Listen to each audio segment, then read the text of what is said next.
And so for me, it's again, I've seen this movie before. I'm a buyer here, and you can't pick the bottom. You can't. It's just impossible. You can look at the charts, doesn't help you that much. You got to average your way in on the big sell-off days, on Fridays at 900 points down, et cetera. We're back to the old times of volatility. No big deal. We really haven't had a real correction yet. You want a real correction? Try 20, 25%. That has not happened yet.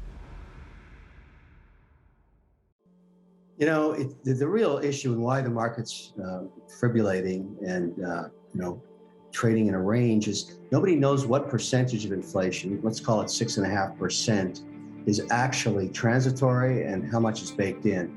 So the assumption now, there's a lot more data on supply chain, and I'll give you some interesting data points. Shipping rates, in other words, if you want to book a container from the LA port to Chicago, those have dropped 35% in the last 6 weeks. So there's a supply now of trucks and drivers. That's a good thing.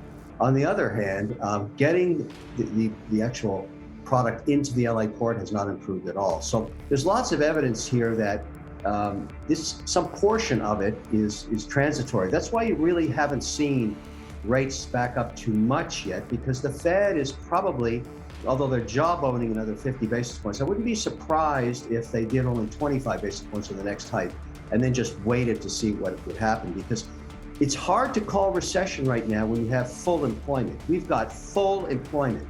Try and hire somebody right now in any sector. There's just nobody to hire. And so generally speaking, if you're going into recession, you get a dramatic slowdown. The first place you see it is in wages and employment percentages. And right now we're below 4% unemployment. So I don't see a major correction. I just see a lot of volatility ahead. Yeah, it's amazing. And a lot of these down 50, 60, 70, 80% stocks have not stopped growing. Their growth rates remain the same. It's just what people are willing to pay for them has changed dramatically. And I want to point something out. Prior to the pandemic, in the tech sector, there was always a lot of volatility. And the granddaddy stock that teaches the lesson of volatility, I ask everybody to go back 15, 17 years, is look at how much Amazon corrected every year.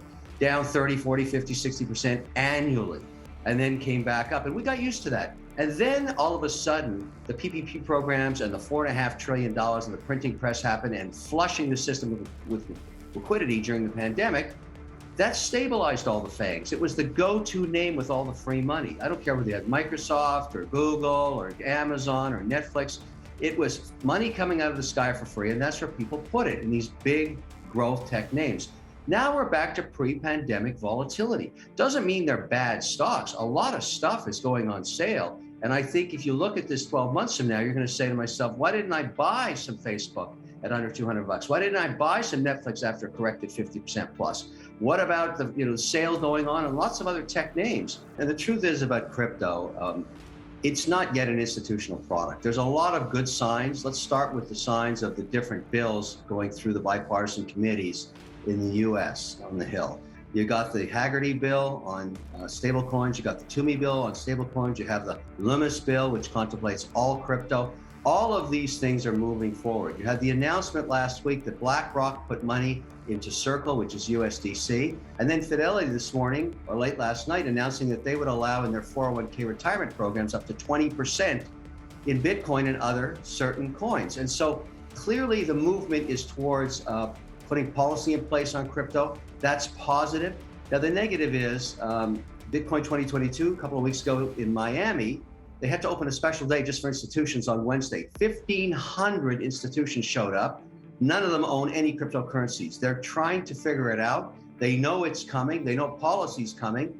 Tomorrow, the FTX conference in Nassau, it is sold out globally. Governments from every state and country showing up there. I've never seen so much interest in an asset class that nobody owns. The truth is the whole sector is, Bitcoin's under $1 trillion, which is a nothing burger in financial services. So there's a lot of upside to come. And I think cryptocurrencies, you have to make one decision. Do you go long before the policy and regulation hits, or do you wait until the institutions can buy and pay significantly higher prices with more certainty? And I think that's the debate everybody has to have. I've made my decision.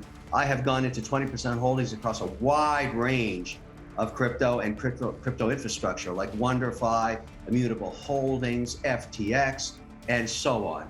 Those are the equities I own, plus 32 other coin positions.